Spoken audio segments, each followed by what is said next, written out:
안녕하세요. 네, 안녕하세요. 반갑습니다. 로얄 마스터 송은경입니다. 네. 아직도 뉴 붙여도 되나요? 네. 올 한 해까지 괜찮습니다. 여기 들어보니까 우리 강정옥 총장님도 계시네요. 어. 네, 제가 너무 좋아하는 형제 라인 같지 않은 그런 음. 총장님이신데 항상 뵈면 이렇게 내 파트너처럼 이렇게 살갑게 대해 주시는 그런 기억이 나요. 오프라인 때 봬도 어떤 분들은 이제 내 파트너 아니면 그래도 이렇게 인사만 하고 가시잖아요. 근데 항상 이렇게 해 주시고 그래서 때로는 '아 나 저분 파트너인가?' 막 이런 생각 들 정도로 따뜻하게 해 주셨던 우리 총장님. 이렇게 여기서 뵈니까 반갑습니다. 근데 여기 계시니까 부담스럽네요. 제가 네.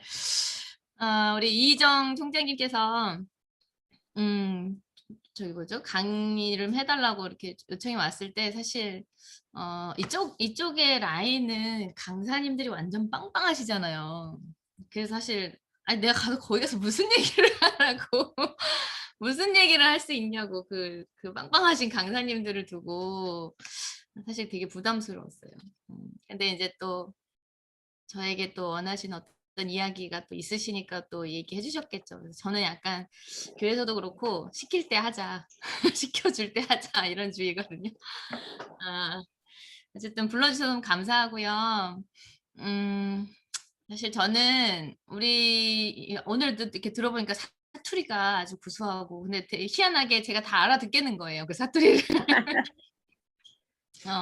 너무 귀여운 사투리. 서로 이렇게 그 사투리 때문인지 몰라도 되게 열정이 더 느껴지는 것 같아요. 그래서 그쪽에 계신 경상도, 부산 이쪽에 계시는 분들은 워낙 또 성공자분들도 많이 나오셨고 그 열정적인 어떤 그런 것들 때문에 기본적으로 갖고 있는 열정이 이렇게 많다 보니까 '성공자들이 많이 나오나.' 이런 생각도 또 해 봤거든요. 그래서 저는 항상 부러웠어요, 부러워. 그런 열정을 갖고 있는 말투나 저는 약간 이렇게 조용하고 이런 말투잖아요. 근데 그런 게 사실 억지로 한다고 되는 건 아닌 것 같아요. 그래서 저는 많은 분들에게 그런 비전을 주는 사람인 것 같아요. 저희 파트너도 저의 모습을 그런 모습을 보고 나오신 분들이 있거든요. '저 사람이 하면 나도 할 수 있겠다. 저 사람이 성공하면 나도 잘할 수 있겠다.' 우리 파트너분들 중에 뭐 국장님 이상 되신 분들 중에 꽤 많아요. 제가 인제 예전에 사회 볼 때 이제 우리 조그만한 센터에서 사회 보고 있는데 사회 보고 있는 저를 보면서 '어머 저런 사람도 다단계를 해?' 이러면서 '저 사람이 하면 난 더 잘할 수 있어.' 이러고 나오신 분들이 꽤 많거든요. 어쨌든 이런 비전이든 저런 비전이든 줄 수 있는 사람이면 된 거죠. 제가 총장이 되고 나서 오토 판매사 워크숍을 그때 인제 강의를 하러 갔었어요. 갔는데 강의가 다 끝나고 나왔는데 김대현 대표님이 거기 대기실로 오시더니 "내가 인제 성공했으니까 말인데" 이러면서 진짜 성공 못할 줄 알았다고. 맨날 노래나 하고 다니고 "일은 언제 하냐."고 막 이러시면서 속으로 그러셨대요. 그리고 내려와서 앉아 있을 때 말 한마디도 안 하고 조용히 앉아 있는 모습을 보면서 '저래 갖고 저 사람이 성공하겠나.' 이런 생각을 하셨었다고. 그러면서 "애터미가 참 대단하긴 대단해." 그러시더라고요. 그래서 많이 웃었는데 여기 계신 분들 그런 것 같아요. 제가 잘하는 거는 남들이 볼 때 우리가 만약에 단계를 잘라서 대수 제한이 있었다면 우리 스폰서들은 저를 대수에 안 껴줬을 그런 이미지의 사람이었거든요. 저도 잘 알아요. 근데 그런 저 같은 사람이 여기까지 올 수 있었던 것은 간절함이었던 것 같아요. 그 간절함을 품을 수 있는 사람은 그리고 사랑하는 마음, 내 가족이든 내 자신이든 어떤 사람들이 주변에 내가 도와주고 싶은 어떤 사회적인 약자들이든 그 부분들을 내가 이 돈을 벌어서 하고 싶은 그 마음이 간절함을 품을 수 있는 사람은 애터미에서는 다 성공할 수 있을 거라고 생각이 들어요. 왜냐하면 제가 그렇게 해서 온 사람이기 때문에 능력도 아니고 성격도 아니고 열정도 아니고 정말 그냥 집에서 살림만 하던 아줌마였기 때문에 그런 사람이 여기까지 올 수 있었던 거 제가 아무리 생각해도 저는 간절함 하나 붙들고 왔던 사람이거든요. 그래서 그 부분을 붙들고 버텨오다 보니까 능력이 있는 건 애터미 시스템이 능력이 있어서 저 같은 사람을 이 자리에 또 올려놓은 거 아닌가 이런 생각이 듭니다. 그래서 여러분들도 여기 능력 있으신 분들이 많겠지만 이제 능력 있는 분들은 시스템을 타면 더 잘하시겠죠? 그렇지만 나는 안 되지 않을까 이런 생각 혹시라도 갖고 계신 분들이 계시다면 여러분이 꿈꾸는 그것 중에 하나라도 간절한 마음을 품을 수 있는 분이라고 하면 나도 될 수 있다는 어떤 희망을 가져보셨으면 좋겠습니다. 제가 준비한 그 PPT 자료 저도 공유할 수 있죠? 네, 같이 보시면서 말씀드리도록 하겠습니다.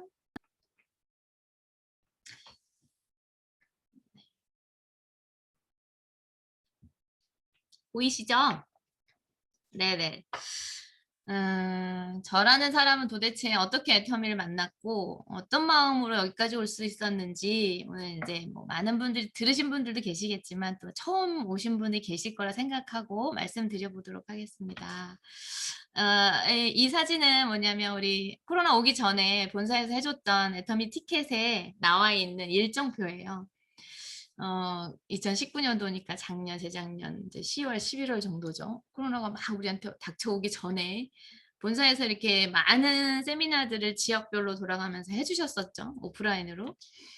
이 사진들을 보면 이렇게 현장에 가서 우리가 사람들과 몸을 부대끼면서 조밀조밀 앉아가지고 막 이렇게 강의 듣고 그 현장의 그 열정 이런 것들 가득 우리가 느끼면서 담고 왔던 이런 시기가 있었어요. 그죠? 이때는 이게 얼마나 행복한 건지 몰랐었던 것 같아요, 저도.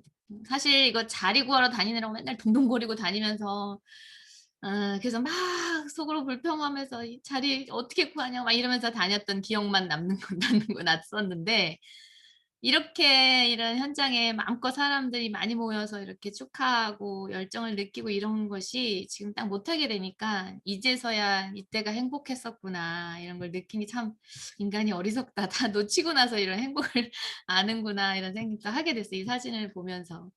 이렇게 많은 분들이 이렇게 뭐 승급식 그다음에 세미나를 통해서 이렇게 모여서 축하도 해주고 이런 시간을 가졌었죠. 근데 우리에게 예상치 못했던 코로나가 와서 또 이렇게 모이지 못하는 상황으로 변하니까 또 발빠르게 본사에서 이렇게 온라인으로 세미나를 진행해주고 정말 어느 기업에서 이런 준비를 이렇게까지 온라인 세미나를 멋지게 해낼 수 있을 거라는 생각을 못할 정도로 저희에게 멋진 온라인 세미나를 선물해 주셨어요.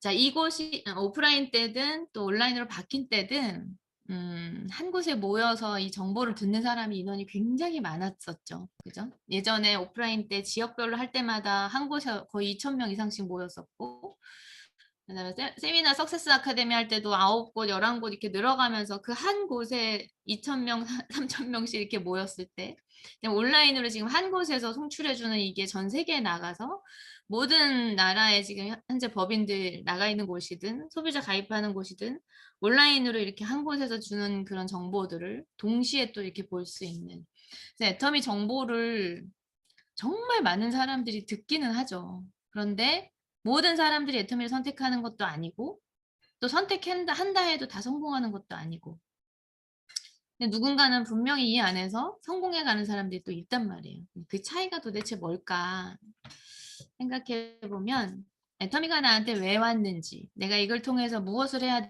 되는지 이런 거를 찾지 못한 사람들은 애터미를 선택 못하는 것 같고 또 찾았어도 그 간절함의 크기가 그냥 되면 좋고 이 정도로 시작하는 사람들은 또 하다가 그만두는 사람들이 생기는 것 같아요. 그런데 끝까지 버텨낸 사람들 제가 처음에 얘기했듯이 이 안에서 내가 정말 하고자 하는 진짜 여한이 없는 삶을 살고 싶은데 다른 건 몰라도 내가 이것만큼은 꼭 해내야 되겠다. 하지 않으면 내가 마음에 한이 남겠다라고 생각하는 그런 것들을 찾아서 어떠한 어려움이 닥쳐와도 그럼에도 불구하고 내가 이겨내서 이걸 꼭 해내고야 말겠다라는 어떤 그런 마음을 가지신 분들은 다 이 안에서 성공해 가지 않나 생각이 들어요. 오래전부터 그냥 꾸준하게 세미나장에서 보는 분들은 언젠가 단상에 올라오시더라고요. 그런 걸 보면은 그게 느껴지는 것 같아요. 저는 이제 애터미를 어떻게 만났냐면 저희 시어머님께서 암에 걸리셨어요. 유방암 판정을 받으셨는데 뭐 해드릴 게 없어서 어머니 제가 음식이라도 해 드릴 테니까 저희 집에 와 계세요. 이렇게 말씀을 드렸거든요. 그래서 저희 집에 계시면서 인제 치료를 하셨는데 마침 화장품이 떨어지신 거예요. 그래서 주문을 하셨는데 그 이제 주문을 받으신 분이 저희 집으로 오시게 된 거예요. 저희 집에 오셔 가지고 원래 인제 알로에마임 국장님이셨는데 그분이 그 제품도 가져오시고 어머니가 암에 걸렸다고 하니까 인제 우리 해모임이랑 그분이 막 애터미를 인제 막 접하시고 '해 볼까?' 하셨던 분이었던 것 같아요. 알로에마임 제품과 해모임과 그다음에 6종 화장품 이렇게 그다음에 이브닝 케어 이 정도 가지고 오셨던 것 같아요, 저희 집으로. 근데 오셔 가지고 뉴스 동영상을 저희 거실에다 인제 다 펼쳐 놓고 막 이렇게 보여주셨어요. 저희 어머니가 그 영상을 보시면서 이상하게 이 회사가 믿음이 가셨대요. 음. 이 회사에서 하는 PR 광고를 보여준 게 아니라 방송국에 나온 그 9시 뉴스 앵커가 이제 뉴스 시간에 막 이렇게 보여주는 제품이다 보니까 그냥 믿음이 갔대요, 그 자체로. 그래서 분명 의사 선생님이 뭐 드시지 말라고 했는데 해모임을 덜컥 사시더라고요. 그러더니 원래 가져오셨던 그 제품을 또 안 사시고 애터미 제품으로 다 사시는 거예요. "난 이 회사가 믿음이 가니까 이걸 먹어 보고 싶고 이걸 발라 보고 싶다." 이렇게 얘기를 하셔서 뭐라고 뭐 제가 옆에서 뭐라 할 수가 없으니까 그냥 그렇게 가만히 있는데 어머니가 한마디 저한테 하시는 거예요. "야 근데 이 제품 되게 괜찮은 것 같으니까 너도 하나 사 놔라." 근데 이게 방판이다 보니까 사실 가격을 듣기 전에 되게 겁을 먹었어요 제가. 제가 이제 남편이 교사다 보니까 교사가 안정적인 직업이긴 하지만 막 많은 돈을 갖다 주지는 않잖아요. 그러니까 생활비를 굉장히 절약하면서 써야 되는 상황이었거든요. 근데 방판은 되게 비싸잖아요. 근데 뉴스에 나올 정도고 막 연구소에서 개발했다고 하니까 너무 비쌀 것 같은 그 선입견 때문에 어머니가 그 말을 하시는데 제가 가슴이 철렁했어요. 면전에 대고 내가 못 산 안 산다고 얘기도 못 하겠고. 그런데 가격을 듣고서 인제 제가 한시름 놓고 그 정도 가격이면 내가 뭐 사 놓고 안 써도 괜찮겠다. 제가 쓰던 거보다 좀 1/3 정도 가격 됐었거든요. 그러니까 인제 그냥 샀어요 그때. 근데 그게 인제 지금 저를 만든 거죠 어찌 보면. 그래서 제가 화장품이랑 이브닝 케어 이렇게 한 세트씩 사 드리고 우리 어머니 인제 해모임, 이브닝 케어 화장품 이렇게 다 사시면서 이제 회원가입 얘기를 하시는 거예요, 그분이. 그때 당시에는 인제 잘 사람들이 모르던 거기 때문에 그때 소비자가가 있었어요. 그러니까 회원가입을 안 하면 192,000원, 그러니까 화장품 한 세트로 따지면 192,000원을 사야 되고 회원가입을 하면 148,000원에 주겠대요. 그래서 제가 "조건이 뭐냐?" 그랬어요. "몇만 원 싸게 해줄 땐 분명히 조건이 있을 것 같은데 무료 가입이래요 그냥. 그리고 정보 주기 싫으면" 이제 제가 젊으니까 컴퓨터 할 줄 알면 직접 가입하라는 거예요. 그래서 제가 제 거실에 있는 컴퓨터에서 직접 가입을 해서 지금 제 회원번호가 나온 거거든요. 이제 그렇게 저는 몇만 원 싸게 사고 싶어서 우리 어머니도 싸게 사 드리고 싶어서 그렇게 해서 가입을 했었고 저희 어머니는 이 해모임을 드시고 제가 본 효과는 뭐였냐면 저희 교회에 암 환자들이 되게 많았거든요 그때. 왜 그랬냐면 어떤 분이 인제 유방암 판정을 받으시고 입원해 계시는데 이제 많은 분들이 이렇게 병문안을 가신 거예요 여자분들끼리. 우리 어머니도 거기 포함돼 있으셨고. 근데 거기서 인제 가면 그런 얘기 하잖아요. "어떻게 해서 뭐 어떤 증상이 있었어?" 뭐 "왜 이렇게 어떻게 하다 발견했어?" 뭐 이런 거를 물어보잖아요. 서로 얘기를 하는데 거기서 듣고 계시던 그때 한 8명 넘게 가셨대요 병문안을. 근데 그분들이 대부분 나도 그런 것 같은데." 막 가슴을 만지면서 그러셨대요. 근데 그분 중에 3 분이 암이셨어요. 그 얘기를 듣고 가서 검사를 해본 그중에 저희 어머니도 포함되어 있으셨던 거예요. 그러니까 우리가 지금 살아있는 게 지금 우리가 잘 살고 건강하게 잘 살아야 되지만 어떤 일들이 앞으로 닥칠지 모르는 것 같아요. 그래서 하루하루 참 행복하게 잘 살아야겠다 이런 생각도 했던 것 같아요. 저희 어머니가 그래서 인제 저희 교회에 갑자기 우리 어머니 포함해서 3 분의 암 환자가 더 생기게 됐고 기존에 계시던 암 환자분들이 이렇게 해서 그렇게 해서 모임이 만들어졌어요.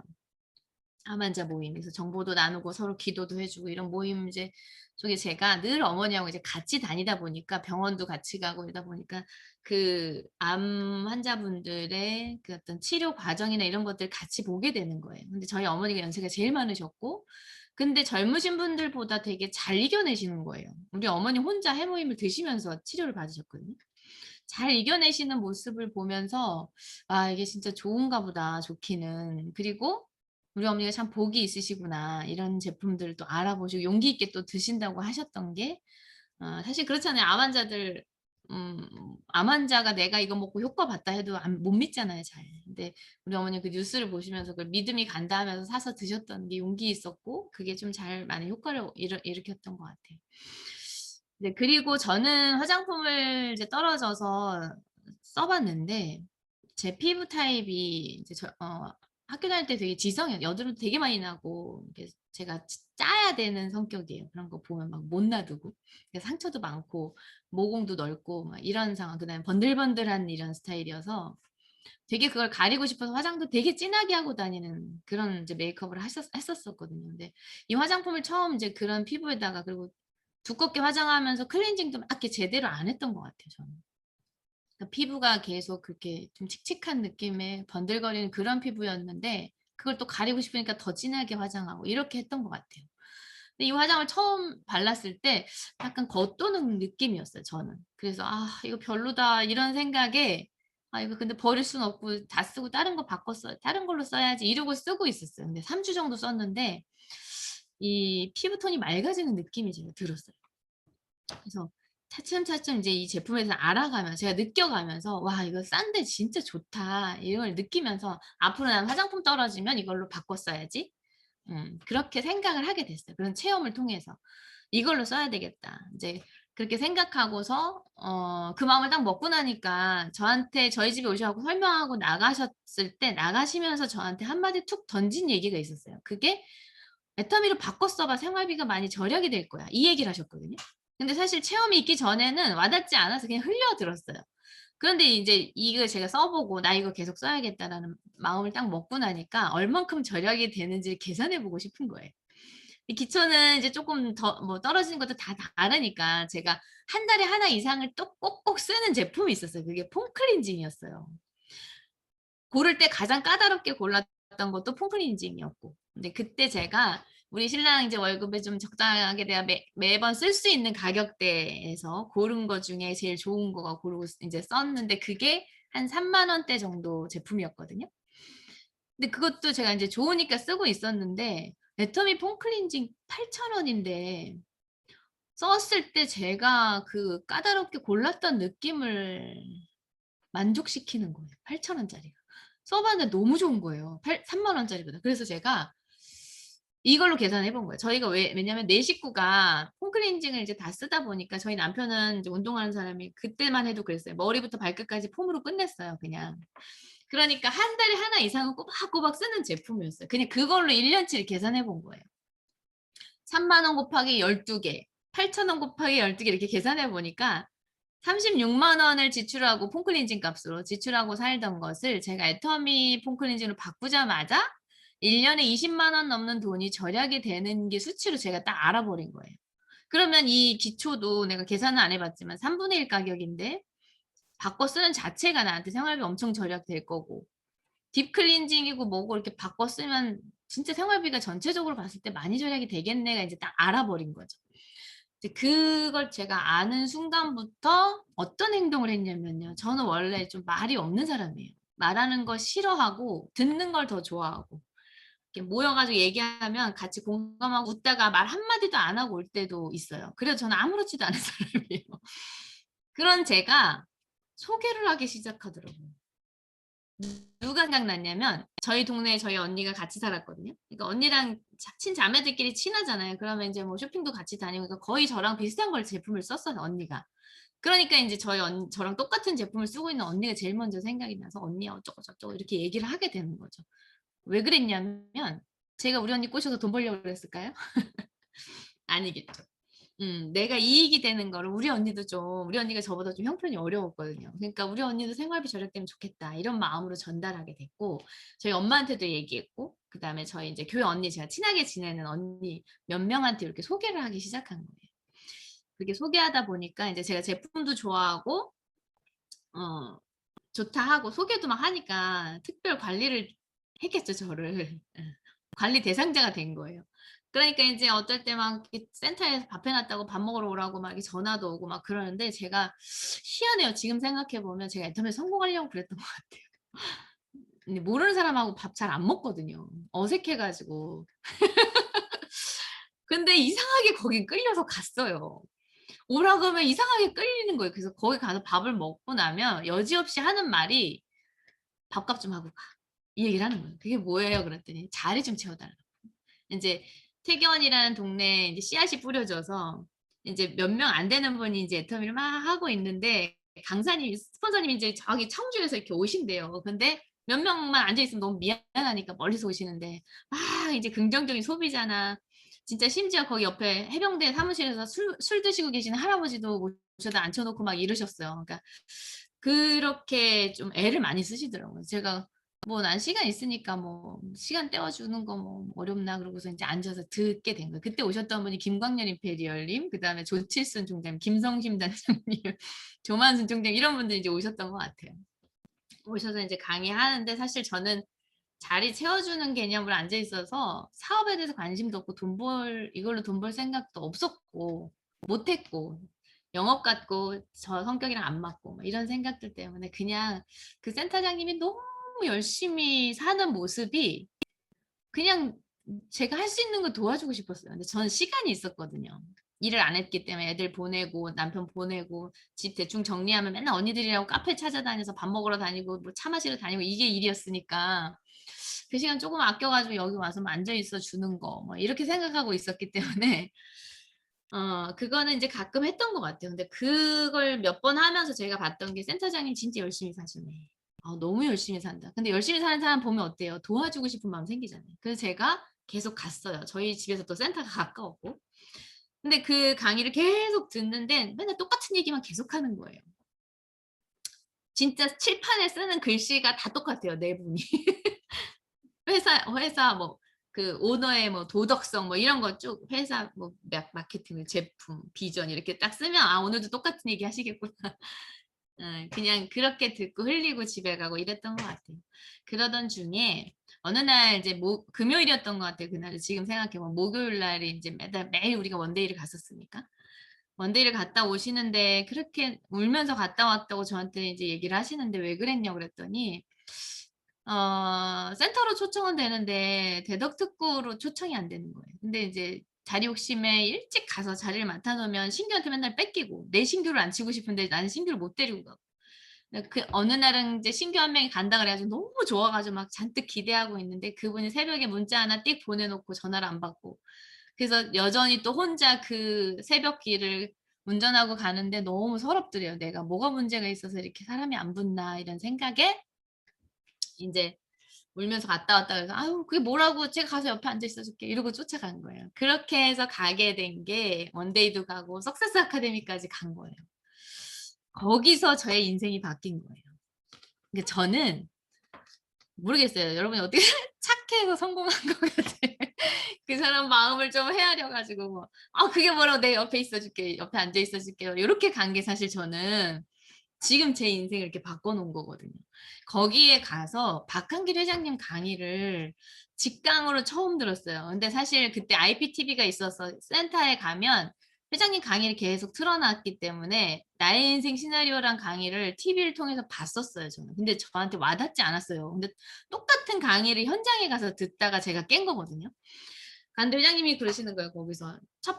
뭐 다른 프로그램들도 다 좋았어요. 그리고 제가 자리를 되게 좋은 자리에 앉혀 주셨어요. 이제 얼마 만에 간 신규니까 그죠? 맨 앞자리에 책상이 있는 그 자리에 딱 가운데 앉혀 주셔 가지고 뒤에 신경 안 써도 되고. 근데 사실 그때 저희 남편하고 싸우고 갔거든요. 저희 남편은 다단계 사무실 들락날락 한다고 누가 얘기해 가지고 막 반대했던 상황이라. 근데 이 여자가 또 무슨 다단계 세미나 간다고 1박 2 일을 하고 온다니 말이 되지 않죠, 남편 입장에서는. 근데 제가 그 거절했을 때 우리 스폰서님 막 울었다는 그걸 들었기 때문에 제가 거절을 못 하겠는 거예요. 간다 그러고 약속을 어길 수가 없었어요. 그래서 남편을 제끼고 갔어요.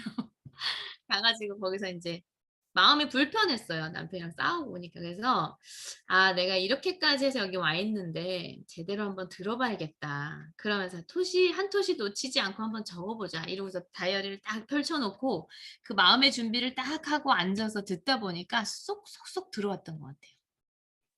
근데 다른 강의도 참 좋았는데 회장님 그 마지막 첫째 날 마지막 강의에서 "이 회사의 경영 목표 첫 번째가 고객의 성공이다." 고객은 난데 나 같은 사람의 성공을 위해서 이 회사가 경영 목표를 두고 일을 한다고? 그러면서 그 성공적인 삶에 대해서 설명을 하셨어요. 균형 잡힌 삶. 돈을 많이 벌어서 내가 잘 살고 사랑하고 배우고 공헌하는 곳으로 골고루 흘려보내면서 사는 삶을 균형 잡힌 삶이라고 하시는데 그렇게 살다 가는 게 잘 살다 가는 거라고 생각하고 성공적인 삶이라고 생각한다. 우리 모든 고객들이 이 회사를 이용해서 그렇게 살았으면 좋겠다. 이제 그렇게 살려고 노력하는 사람들 이 회사는 도와주고 싶다라고 들리는 거예요. 와, 진짜 멋있다 생각이. 그냥 그 생각을 하고 듣고 있는데 이제 제가 모르겠어요. 주부였어서 그랬는지 그런 생각을 막 안 하고 살았어서 그냥 큰 생각 그런 생각을 하고 있다는 자체가 멋있지 내 삶에 막 적용해 갖고 막 생각되어지지가 않더라고요. 그런데 저를 이제 뒤통수를 한 대 얻어먹게 했던 말 한마디가 있었어요. 이제 잘 사는 부분은 제가 그때 집도 32평 그냥 아파트에 집이 있었고 그다음에 교사니까 안정적인 직업에 이제 저는 일 안 해도 먹고 살 쪼끔 절약하면 먹고 살 만하고 그냥 만족하고 살았어요. 그때 저의 모습에. 뭔가 '돈을 더 벌어서 막 부자가 되겠다.' 이런 생각 자체를 안 하고 살던 사람이거든요. 그러니까 잘 사는 부분에서는 이렇게 그렇게 막 와닿지가 않았어요. '아 이렇게 뭐 더 큰 집에 산다고 행복하나? 뭐 나 마티즈 차 있는데 뭐 더 좋은 차 안 타 본다고 해서 뭐 한이 맺히나?' 이런 생각에 별로 그럴 것 같지 않았어요. 이제 사랑하는 사람 얘기를 하시면서 항목별로 쭉 설명하시는데 부모님 얘기를 하시더라고요. 부모님 얘기를. 부모님 얘기를 하실 때 제가 깨어난 거예요. 그다음에 뭔가 머리가 한 대 띵 하면서 제가 살아왔던 과거, 그다음에 우리 엄마 아빠가 눈에 보이고 인제 이런 계기가 됐었어요. 그 말 한마디가 뭐였냐면 그 문구가 뭐냐면 "부모님께 용돈 드릴 생각하지 말고 생활비를 책임질 생각을 해라." 그게 바로 여러분이 부자가 되어야 하는 이유다. 이 말이었어요. 많은 사람들이 같이 들었잖아요. 근데 각자 들리는 얘기가 다르겠죠. 여기도 계신 분들도 다른 게 꽂힐 수도 있죠. 근데 저는 왜 이게 꽂혔냐면 제 살아왔던 환경이 그랬기 때문에 그랬던 것 같아요. 저희 스폰서님은 저에 대한 이런 이야기를 하나도 모르셨거든요, 그때 당시에. 근데 뭘 해 주셨냐면 저를 이 세미나 환경에 집어넣어 주신 거예요. 그래서 이 안에서 여러 가지 것들을 들으면서 이 제가 살아왔던 그런 모습들은 제 머릿속 추억 속에 있는 거잖아요. 그것과 접목이 되면서 인제 생각이 되어지는 그 안에서 꿈이 만들어졌던 것 같아요. 저희 부모님이 3년 내리 농사를 짓다 망하시면서 거의 진짜 야반도주 하다시피 해서 저희가 왔어요, 서울로. 서울로 올라왔는데 시골은 마당도 넓고 기와집에다가 대나무 숲도 있고 막 이렇게 넓은 그런 집에 살다가 딱 면목동. 면목동 용마랜드 지금 보면은 그쪽 밑에 그때 12 시만 되면 다이너마이트 터뜨리던 돌산 깨던 시절에 그걸로 이사를 갔는데 산동네에 그 허름한 3층 집의 지하에 연탄재를 쌓아 놓던 한 켠에 쪽방이 있었어요. 거기가 저희 집이래요, 이사를 왔는데. 진짜 계단을 내려가면 앞이 이렇게 안 보여 가지고 불을 켜야만 이렇게 신발을 벗고 들어갈 수 있는 그런 곳이 저희 집이래요. 방에서 나오면 바로 연탄재가 쌓여 있고 그 옆에 한켠에 물을 쓸 수 있는 공간이 있었는데 거기에다 석유 골로를 놓고 부엌 겸 세면장으로 쓰고 화장실은 또 멀리 가야만 있었고 그런 집에서 인제 서울 생활이 시작되고 엄마 아빠가 이제 농사만 짓던 분들이니까 뭐 기술도 없잖아요. 그래서 엄마는 이제 파출부 일을 하셨고 아빠는 청소부 일을 하셨고 이렇게 서울 생활이 시작이 됐었어요. 그러면서 제가 초등학교 2 학년 때인데 그때가 '아 우리 집이 진짜 가난하구나.'를 처음 느꼈던 것 같아요. 그러면서 이제 그 돈이 없어 가지고 서름당하는 모습들을 그때부터 되게 많이 보고 자랐어요. 음. 뭐 월세 못 내 가지고 그 방도 방이라고 그 월세도 못 내 가지고 막 주인 아줌마한테 막 혼나고 있는 모습도 보고 아빠는 진짜 그 동상에 걸려 가지고 이 볼이 지금도 모세혈관이 다 터져 가지고 막 그런 거 그리고 뭐 빚쟁이들이 어떻게 알고 또 쫓아와 가지고 막 실갱이하다가 막 이것저것 집어 던지고 막 싸우다가 우리 엄마 입술에 뭐가 잘못 맞아 가지고 입술이 시퍼렇게 죽어가고 죽어가고 눈에 눈물이 가득 고여 있는데 저랑 눈이 딱 마주쳤어요 그때 엄마랑. 근데 저는 그게 어릴 때 모습인데도 그 엄마의 그 모습이 제 마음속에 기억 속에 각인이 되어 있어요. 아직도 생생하게 그때 엄마의 모습이 인제 그려지고 이제 그렇게 학창 시절을 보내다 보니까 음 '빨리 졸업해서 나 돈 좀 갖다 주고 싶다.' 이런 생각을 되게 많이 하고 자랐던 것 같아요. 학창 시절에 자라면서. 돈 그놈의 돈 때문에 이런 걸 다 당하고 사는 거라고 생각이 어릴 때 들었는지 '빨리 졸업해서 나 돈 벌어다 우리 엄마 좀 갖다 주고 싶다.' 이런 생각을 되게 많이 하고 자랐던 딸이었어요. 예. 이제 그랬었기 때문에 근데 그런 결혼 이제 제가 졸업을 하고 그래도 월급 뭐 많이는 안 받았어도 같이 이렇게 하고 살았는데 결혼을 하고 나니까 인제 살림이 다르고 따로 살고 눈에 안 보이잖아요. 가끔 가서 만나 뵙고는 하지만 생신 때 명절 때 찾아뵙기는 하지만 용돈 드리고 그냥 밥 먹고 뛰고 오고 이 정도였지 엄마 아빠의 미래에 대해서 '노후가 어떻게 준비되어 있나.' 이런 생각은 안 했던 것 같아 지금 생각해 봐도. 그냥 내 살림하고 애들 키우고 이게 바빠 가지고 그냥 그렇게 살아왔던 내 모습? 이제 그게 보이면서 굉장히 제가 친정에 살 때부터 보다 좋은 집에 그래도 여유 있게 살다 보니까 '내가 엄마 아빠를 잊고 살았구나.' 이제 이 죄책감, 미안한 마음 막 이런 것 때문에 굉장히 많이 울면서 그 강의를 들었던 것 같아요 이때부터. 이 얘기를 들은 다음부터. 근데 저희 엄마 아빠를 딱 보니까 진짜 저희 4 남매거든요 저희가. 2 남 2 녀인데 저희를 키우느라고 진짜 고생 많이 하셨고 애들 다 커서 다 출가시키고 당신들은 나이가 딱 들어 버렸고 준비 하나도 안 돼 있고 그러니까 인제 생활비를 어쨌든 벌어 먹고 살아야 되니까 아빠 또 그 나이에 인제 경비하시고 우리 엄마는 이제 공사 현장 다니면서 청소해 주고 주변 정리하고 이렇게 월급 받고 그 두 분이 벌어서 인제 먹고 생활을 하셨던 상황이었어요 그때가. 제가 생각해 보니까. 엄마 아빠를 이제 그때 들여다 보니까. 그 진짜 살얼음판을 걷고 있는 거예요. 한 분이라도 아프면 바로 마이너스. 그런 상황. 노후 준비 하나도 안 돼 있고 이제 이게 보인 거예요, 회장님 강의를 들으면서. 그래서 제가 그 강의를 들으면서 많이 울면서 '내가 진짜 남은 이 젊은 날의 시간을 여기에 투자해서 내가 될 수만 있다면 엄마 아빠 생활비를 책임져 드리는 딸이 한번 돼 보고 싶다.'라는 마음은 들었어요. 이제 끝나고 인생 시나리오를 써 보라고 인제 하시면서 인생 시나리오를 쭉 썼는데 제가 다 더해 보니까 3,400만 원이 필요하더라고요. 너무 커서 못 하겠어. 근데 회장님이 그걸 쓰라고 한 이유는 "이 땅에 와서 하고 싶은 걸 못 하면 한이 남는다. 그래서 여한이 없는 삶을 살다 가자." 근데 제가 그 써 놓고서 한번 쭉 봤어요. '네가 이거 못하면 한이 될 게 뭐가 있나.' 제가 좋은 집에 안 살아 본다고 좋은 차 못 타 보고 죽는다고 한이 맺힐 것 같지는 않았어요. 기부를 못 하고 죽는다고 한이 맺힐 사람은 아니에요 제가. 근데 인제 다 봤을 때 진짜 요거 하나만큼은 요것만큼은 내가 진짜 할 수 있다면 하고 싶다. 그 딱 두 가지를 제가 추려냈어요. 그게 이거였어요. 부모님 생활비 300만 원 드리기. 그리고 하나는 아파트 사드리기. 왜 아파트 사드리기가 들어가 있었냐면 어느 날인가 엄마랑 이제 둘이 막 이렇게 걸어가는데 엄마가 지나가는 말로 이렇게 집들을 막 보면서 "아 나도 아파트라는 곳에 한번 살다 죽고 싶다." 이렇게 얘기를 하시는 거예요. 지나가는 말이었어요 엄마는. 근데 그게 저는 가슴에 꽂혔어요. 왜냐하면 제가 아파트 살고 있었거든요. 그리고 우리 엄마 일하는 곳이 아파트 공사 현장이에요. 그리고 주변을 돌아보면 아파트 천지잖아요. 거기에 비어 있는 집 하나 없이 많은 사람들이 다 들어가 살고 있는데 우리 엄마는 '그 아파트에서 한번 살다 죽는 게 소원이구나.' 이런 마음. 또 제가 아파트에 살고 있다는 미안함. 그래서 마음에 그게 맺혀 있었나 봐요. 그래서 이렇게 썼었던 것 같아요. 근데 이 두 가지가 '진짜 내가 될 수만 있다면 한번 해 보고 싶다.' 이런 생각이 들어서 추렸는데 이것도 너무 커요.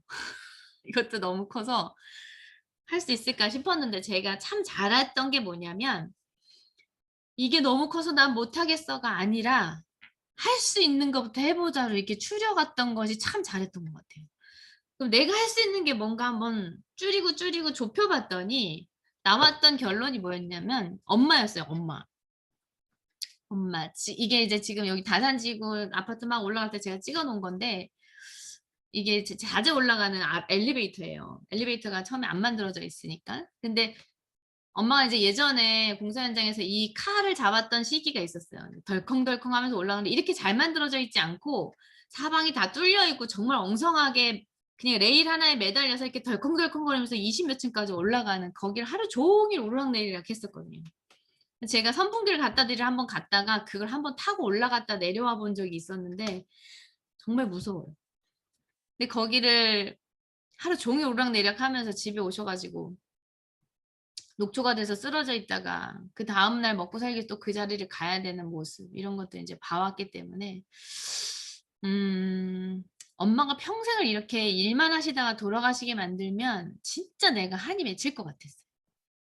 내가 나중에 아무리 잘 돼도 우리 엄마를 진짜 그 험한 일만 하셨거든요. 험한 일만 하시다가 저렇게 돌아가시게 만들면 내가 진짜 남는 내 생애에 한이 맺히겠다. 이런 생각이 좁혀지면서 그럼 내가 이 일에서 해방시켜 드릴 수 있는 방법은 내가 지금 우리 엄마 월급을 만드는 법. 근데 우리 엄마 그때 월급이 70만 원이었어요.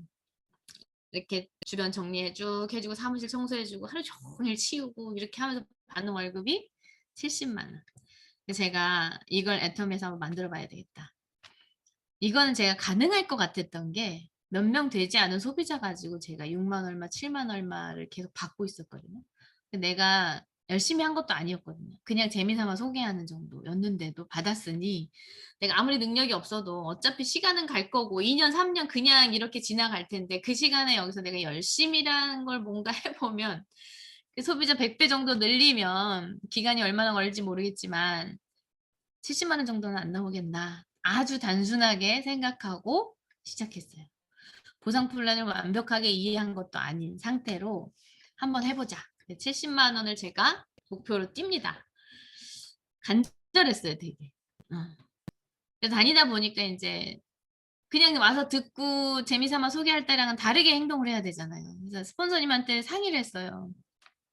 난 인맥도 없고, 성격도 이렇고, 파는 거 못하고 남한테 아쉬운 소리 이런 거 못하고 자신이 없다. 근데 이거는 하고 싶다. 그랬더니 이제 그러면 나랑 같이 모르는 상가라도 한번 돌아보자. 이러고서 이제 둘이 붙어가지고 같이 하루 목표를 잡고 이제 그 홍보용 제품을 6세트인가 만들어가지고 그거를 써봐 줄 사람 우리가 찾아다니자. 그래서 6명 다 찾을 때까지 집에 들어가지 말자. 이러고서 이제 막 돌아다녔어요. 그리고 이제 스폰서님이랑 다닐 땐 그렇게 했지만 또 저 혼자 있을 때도 여기저기 전화도 해보고 만나기도 해보고 하는데 친구들이 전화를 안 받는다든지 저희 오빠는 가입도 안 해주고 제품도 안 써주고 어떤 분들은 뭐 교회 어떤 분은 부잣집 며느리가 돈독이 올라가지고 저러고 다닌다는 얘기가 막 이렇게 귀에 들려오고 그런저런 일들이 많았어요. 약간 느낌이 소외된 느낌, 뭔가 나를 따돌리는 것 같은 느낌, 가보면 이상한 기운이 도는 느낌, 섞일 수 없는 물과 기름 같은 이런 것들이 이렇게 느껴지는 거잖아요. 이거 말을 안 해도. 그게 저는 소심한 성격이 너무 힘들었어요. 근데 꿋꿋하게 잘 버텨갔어요. 그런데 어느 날 이제 스폰서님이랑 다니다가 소금 세례를 맞은 적이 있었어요. 모르는 상가에 다니다가 계시 전에 우리가 설명하러 들어간 거예요. 그런 거 잘 모르니까 미신도 안 믿고. 근데 잡상인이 계시도 하기 전에 들어왔다고 오늘 하루 장사 망쳤다고 이제 소금을 막 저희 설명하고 나오는데 저희한테 막 뿌리는 거예요.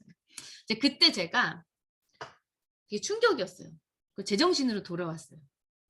회장님이 제정신 돌아오면 성공 못한다 그랬는데 막 미쳐 있다가 제정신으로 딱 돌아온 거예요. 내가 왜 이러고 다니지? 나는 그냥 우리 신랑 그늘에 쏙 들어가 살아도 되는데 내가 왜 이러고 다니? 애터미가 뭔데? 이러면서 제가 나 일 못하겠다고 집에 가버렸어요. 저희 스폰서님 그때 심정이 어땠을까 참. 집에 갔어요. 집에 가서 엄청 많이 울었던 것 같아. 그동안에 이제 그 꾹꾹 참아 눌렀던 것들이 폭발하면서 집에 아무도 없어가지고 막 이제 소리 내서 막 울었었어요. 그렇게 울고 나니까 이제 기운이 쫙 빠져서 있는데 가슴에 또 울리는 소리가 있는 거예요. 넌 뭐하러 그렇게 다녔냐? 뭐 하려고? 뭘 이루고 싶어서. 근데 그때 생각난 게 엄마가 또 다시 생각난 거죠. 너 엄마 그 힘들게 일하는 그 엄마 일 그만두게 해준다고 그렇게 마음 먹고 했으면서 소금 한번 맞아가지고 깨갱해갖고 집에 와서 울고서 이러고 있는 모습이 보인 거죠. 그래서 제가 이렇게 하면서 다시 그 다음날 센터로 나갔어요. 그렇게 해서 그 뒤에도 이제 어려움이 생기죠. 파트너가 안 나올 땐 나름대로 또 혼자 하는 느낌. 파트너가 나왔을 땐 또 제가 능력이 없으니까 능력 있는 파트너들은 나와가지고 이제 스폰서 대우도 안 하고 뭐 무시하고 다단계 그 강의했던 분들이 막 나와가지고 저것도 사업 설명이라고 하냐고 막 이런 얘기도 들은 적이 있거든요. 저는 나름대로 노력을 했는데 강의를 안 해보던 사람이니까 사실 이 얘기했다 저기 얘기했다 제 스스로도 알아요. 그래서 때로는 칠판에 처음부터 끝까지 내가 순서 안 까먹으려고 쭉 써놓고 시작한 적도 있어요. 근데 그런 얘기를 듣고 다시 강당에 서는 게 쉽진 않잖아요. 그죠? 근데 그렇게 버틸 수 있었던 것이 엄마였어요, 엄마. 내가 우리 엄마 이것만 해줄 수 있다면 뭔들 못하겠다. 이렇게 하고 했던 것 같아요. 그렇게 하다 보니까 제 요즘에는 눈물을 안 흘렸는데 눈물이 하다 보니까 이제 한 분 한 분 저를 알아주시는 분들도 계시고 마음을 합해 주시는 분도 계시고 같이 사업하겠다고 나온 우리 교회 언니도 생겼고 이러면서 제 수당이 이제 늘어가기 시작했어요. 그래서 제가 오토 판매사가 조금 넘치는 오토 판매사 때 엄마한테 그랬어요, 제가. 왜냐면 저는 여러분 아시잖아요. 오토 판매사 조금 넘친다고 막 돈이 많이 안 남잖아요. 그죠? 근데 저는 그것만 봤던 것 같아요. 빨리 우리 엄마 일 그만두게 해주고 싶은 마음. 그래서 엄마한테 내가 엄마 50만 원씩 매달 내가 드릴 테니까 일 그만두자라고 얘기해 버렸어요. 그랬더니 저희 엄마는 저 말 믿고 그만두셨어요. 근데 이제 제가 어떻게 해요? 더 어려움이 있어도 이제 그만둘 수가 없게 돼버린 거죠. 제가 어찌 보면 저를 벼랑 끝에 세운 것 같아요. 못 그만두게 하려고. 엄마한테 얘기하니까 엄마 그만뒀으니 우리 엄마 나만 믿고 있는데 그걸 또 다시 일 나가게 할 수는 없잖아요. 그러니까 저는 그냥 이를 악물고 더 열심히 이걸 해내려고 노력했던 것 같고 그 50만 원을 드리려고 무단히 노력했었어요. 그냥 드리고 보자 일단. 그다음에 저도 세미나 그때는 세미나 비용이 있었잖아요. 석세스감 얼마 내고 또 우리끼리 원데이 갈 때도 뭐 차비도 내야 되고 이런 것들을 못 낼 때도 있었던 것 같아요. 그래도 그걸 지키려고 노력을 했던 것 같아요. 이제 그렇게 해서 그렇게 시작이 된 것이 열심히 또 하다 보니까 리더스 클럽에도 들어가게 되고 그리고 그러다 리더스 클럽 들어가서 제가 엄마한테 또 전화했어요. 엄마 내가 일주일에 이제 50만 원씩 드릴게요. 우리 엄마는 그걸 또 기다리시잖아요. 그러니까 이제 거기에 맞춰서 또 엄마가 살림 규모가 바뀌고 우리 아빠도 또 일 못하시게 되는 상황이 생기고 이러니까 전 또 책임감에 그걸 지켜내기 위해서 더 열심히 또 포기하지 않고 가야만 했고 그래서 제가 2019년 1월부터 200만 원만 드리다가 계속 리더스 클럽 제가 들어간 지 한참 됐거든요. 한참 동안 머물러 있었어요. 리더스에서. 그랬는데 그렇게 이제 드리다 보니까 매달 그럼 200만 원 좀는 그 정도 드린 거잖아요. 속에서 그런 생각이 갑자기 들었어요. 200만 원씩만 좀 드려도 괜찮지 않나? 이 생각이 이제 스물스물 하고 있던 시간이 있었어요. 근데 제가 그런 강의를 했었거든요. 스폰서가 인생 시나리오를 써놓고 그대로 되어지는 모습을 보여주는 게 가장 큰 비전이다. 나는 그렇게 생각한다. 이렇게 강의를 했었거든요. 근데 저의 인생 시나리오에 부모님 생활비 300만 원이라고 분명히 써 있고 저희 파트너들이 저희는 이제 센터에 다 이렇게 붙여서 크게 해갖고 붙여놓거든요. 다 봤잖아요. 다 보고 있잖아요.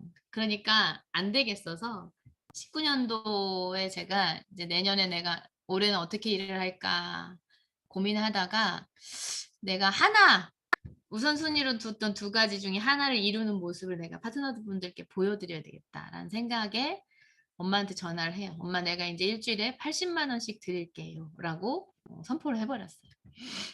그러니까 이제 300만 원 넘는 돈이 들어가죠. 엄마 아빠한테. 그러니까 한 가지를 이룬 사람이 된 거예요. 그런데 의외로 저희 파트너분들이 훨씬 더 좋아하시더라고요. 그래서 저는 한 가지를 이루었습니다. 이제 그러면서 그렇게 하니까 그걸 이룬 사람이 된 것 같아요. 그렇게 힘들게 나중에 여유 있으면 돈 많이 벌면 해야지 이렇게 가면은 우리 엄마 아빠가 잘 기다려 주지도 않을 것 같고 여기저기 막 아프시고 하니까 그렇게 해서 제가 첫 번째 아까 우선순위로 뒀던 생활비 300만 원을 드릴 수 있는 사람이 된 거고 이제 두 번째 제가 아파트를 생각을 하게 됐던 계기가 여기저기 막 편찮으신 거예요. 엄마도 수술하게 되고 다리 수술, 허리 수술, 아빠도 막 이러면서 번갈아 가면서 두 분이 막 이렇게 하시는데 나중에 진짜 병 들어가지고 누워 있을 때 아파트에 들어가면 뭐 하나 이런 생각이 어느 순간 드는 거예요. 자꾸 아프시니까. 그래서 걱정이 됐어요. 근데 나는 지금 빠르게 성장할 수는 없고 내 맘대로 되는 게 아니니까. 제가 그때 세상 물정을 몰랐던 게 저희 엄마 아빠가 집 사시는 모습을 한 번도 본 적이 없고 저는 결혼하자마자 그냥 집이 있었기 때문에 제가 집을 장만해 본 적이 없는 거예요. 그래서 저는 그렇게 생각했어요. 아파트 뭐 5억, 6억 이렇게 만약에 되는 아파트를 산다 만약에. 그럼 그 돈을 모아가지고 가져가서 사야 되는 줄 알았어요. 그러니까 돈이 없잖아요, 목돈이. 그러니까 아직 멀었다고 생각을 한 건데 그게 너무 고민이 되는 거예요. 우리 엄마 아빠 다 늙어서 아파트 들어가면 뭐 하나, 아파서 병들어서 들어가면 뭐 하나, 빨리 해드려야 될 텐데 이제 이 고민을 하다 보니까 그냥 작은 움직임을 한번 해봤던 거예요. 뭐였냐면 시세를 알아보자. 어느 정도 하는지. 그러니까 제가 살고 있는 동네에 가까이 살길 원했고 저는 지금도 같은 동네에 살고 있고. 그러니까 이제 같은 동네의 아파트 시세를 알아보는 중에 부동산을 돌아다니면서 제가 대출 받아서 살 수 있다는 거를 그때 알았어요. 근데 대출 이자를 물어봤더니 생각보다 적은 거예요. 매달 들어가는 돈이 생각보다. 아, 그걸 알았으면 내가 진작 해드렸을 수도 있었겠다라는 생각을 했어요. 아무튼 그래서 제가 바로 추진을 했어요. 작년 2월에 아파트에 들어가셨어요. 그래서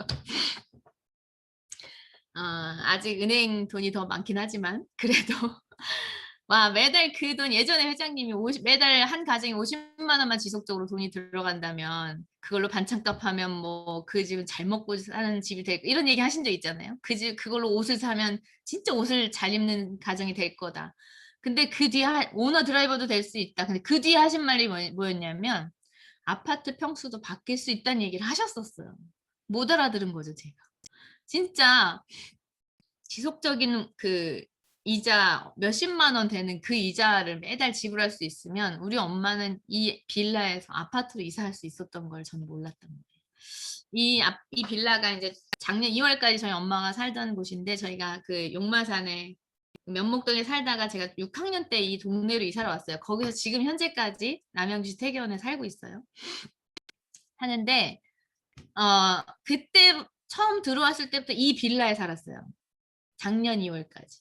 그런데 지상에 살았던 게 아니라 지하에 살았어요. 이 빌라 지하에 처음 들어왔는데 이 빌라 구조가 1층마다 지하 방 하나씩이 딸려 있는 집이에요. 그런 빌라예요, 구조가. 이렇게 내려가면 계단을 내려가면 방이 3칸이 있어요. 그 세 집이서 이 부엌을 공동으로 같이 썼어요.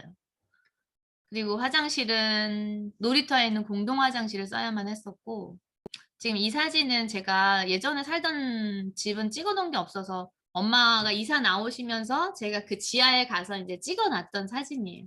근데 대부분 사람이 많이 안 살고 한 2~3명 정도 살고 거의 다 창고로 써요. 그러니까 이제 곰팡이도 많이 쓸어있고 관리가 안 돼 있으니까. 이렇지만 이런 방에서 깨끗하게 해놓고 살긴 했지만 이런 방에서 이제 저희가 살다가 방 한 칸에 살다가 옆에 방 한 칸 또 얻고 지하에서 그 옆에 또 방 한 칸 얻어서 이렇게 6식구가 같이 살다가 또 열심히 또 이렇게 언니 오빠 같이 벌어가지고 위로 올라가서 아까 처음에 봤던 그 빌라 여기 3층에 사셨어요. 사시다가 아파트로 이제 이사를 하시게 된 거죠. 무릎도 아프고 3층 올라다니든지 힘들어지고 그래서 여기 10층이에요. 그 정남향의 아파트인데 해가 너무 잘 들고 일단 들어가면 밝아서 좋아요. 밝아서. 32평 아파트인데 새 아파트는 아니어도 태계원에서 제가 볼 때는 입지가 좋아요. 교회도 가깝고 버스 타는 데도 가깝고 은행도 가깝고 아무튼 다 마트도 가깝고 그래서 아무튼 이런 아파트에 사실 수 있게 해드렸다는 게 저희 엄마가 이날 이사 들어가는 날 엄청 많이 오셨어요. 그러면서 야, 내가 이런 집에 살아도 되냐 이러면서 이제 되게 좋아했던 기억이 나요. 저도 애터미 하면서 가장 희열을 느꼈던 순간이 바로 우리 엄마 아빠가 아파트로 이사 가는 날. 제가 짐 정리를 하면서 소은경 저한테 스스로한테 되게 칭찬을 해줬던 날이에요. 장하다 소은경 이러면서 너 진짜 잘 버텼다. 너무 잘했다. 그 힘든 시기 버텨서 이렇게 해드릴 수 있는 게 얼마나 좋냐 이러면서 그렇게 생각을 했던 것 같고 우리 엄마도 내가 너 같은 딸을 안 낳았으면 어쩔 뻔했냐 이러면서 이렇게 사시게 해드릴 수 있던 게 너무 감사했고 좋았어요. 다 애터미 덕분이죠. 평범한 제가 이런 걸 어디 신랑 돈을 갖다 해줄 수가 있겠어요. 월급 타가지고 뭐 이걸 할 수가 있겠어요. 그리고 이거 이제 제가 본부장 이제 승급했을 때 엄마 아빠랑 같이 갔어요. 국장 승급은 저희 시어머님이랑 갔었고, 본부장 승급은 엄마 아빠랑 갔는데 이때 70 훌쩍 넘은 나이거든요. 저희 엄마 아빠가. 근데 이때 여권을 처음 만드셨어요. 생전 처음 여권을 만드신 때가 70세가 훌쩍 넘어서 만드셨던, 그걸 만들면서 제가 마음이 짠해지긴 하더라고요. 그 괌 바다가 너무 예쁘더라고요. 근데 거기를 두 분이 손잡고 막 거니면서 행복해하는 모습이, 그리고 또 인제 딸이 본부장 됐다고 인제 승급령 해준 거 본사에서 이렇게 또 대우도 많이 잘해 주시고 하시니까 되게 좋아하시더라고요. 그렇게 또 해온 게 아무튼 '이게 행복이 아닌가. 이런 것 때문에 내가 애터미를 선택한 게 아닌가.' 생각이 들어요. 여러분, 평범한 제가 이런 일을 해낼 수 있었던 이유는 첫 번째는 그건 것 같아요. 생각을 했다는 거. 회장님 강의를 듣고 나라는 사람도 젊은 날 시간을 딴 데다 보내지 말고 부모님께 생활비를 드리는 그런 딸이 한번 돼 보고 싶다. 그 생각이 첫 번째였던 것 같아요. 생각을 먼저 하는. 회장님도 부자 될 생각을 하라 그러잖아요. 근데 그 부자가 돼야만 하는 이유를 저는 찾았던 거죠. 그래서 '우리 엄마 아빠에게 이렇게 해 주고 싶다. 그런 딸이 되고 싶다.' 이런 생각이 첫 번째였고, 생각만 한다고 이게 돼요? 안 되지. 본사 우리 애터미가 가지고 있는 시스템의 능력, 제품력과 또 보상 플랜, 이런, 지금 제가 이게 설명은 안 할게요. 너무 잘하실 것 같아서.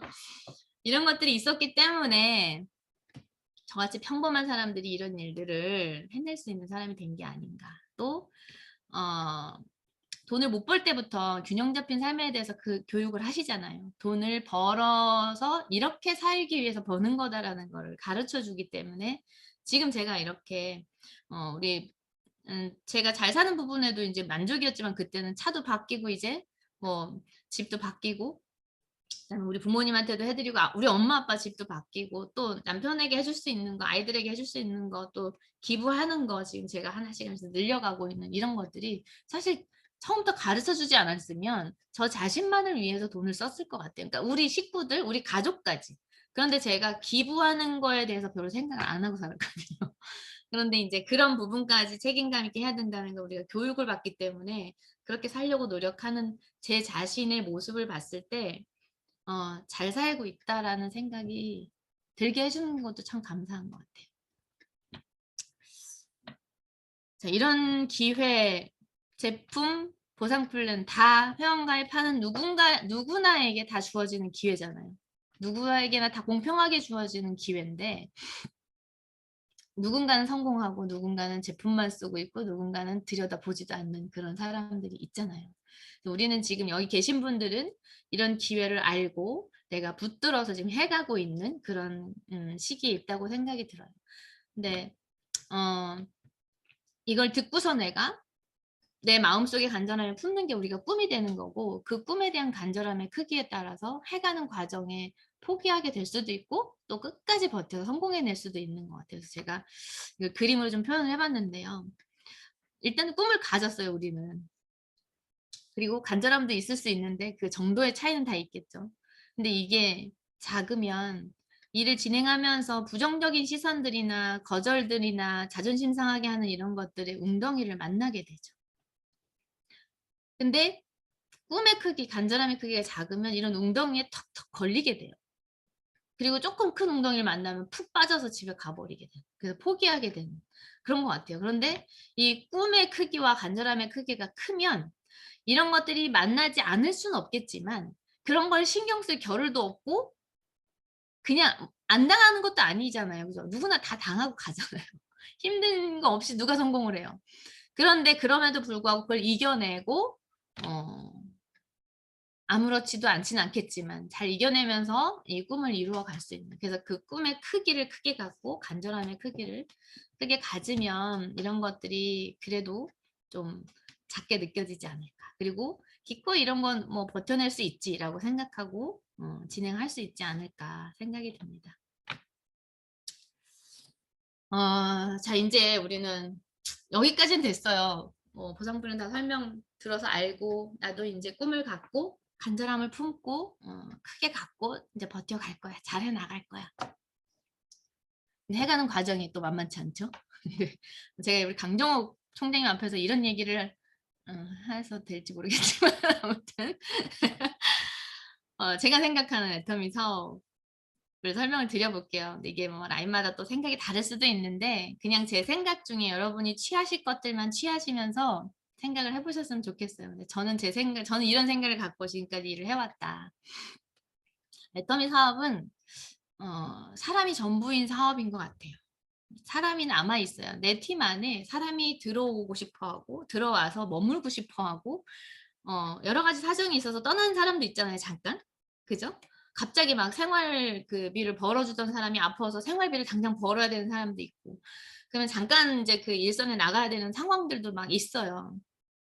잠깐 떠났던 사람들이 내가 다시 애터미로 왔을 때 나 그 팀에 다시 들어가고 싶어. 이런 팀이라고 하면 사람이 모여들겠죠.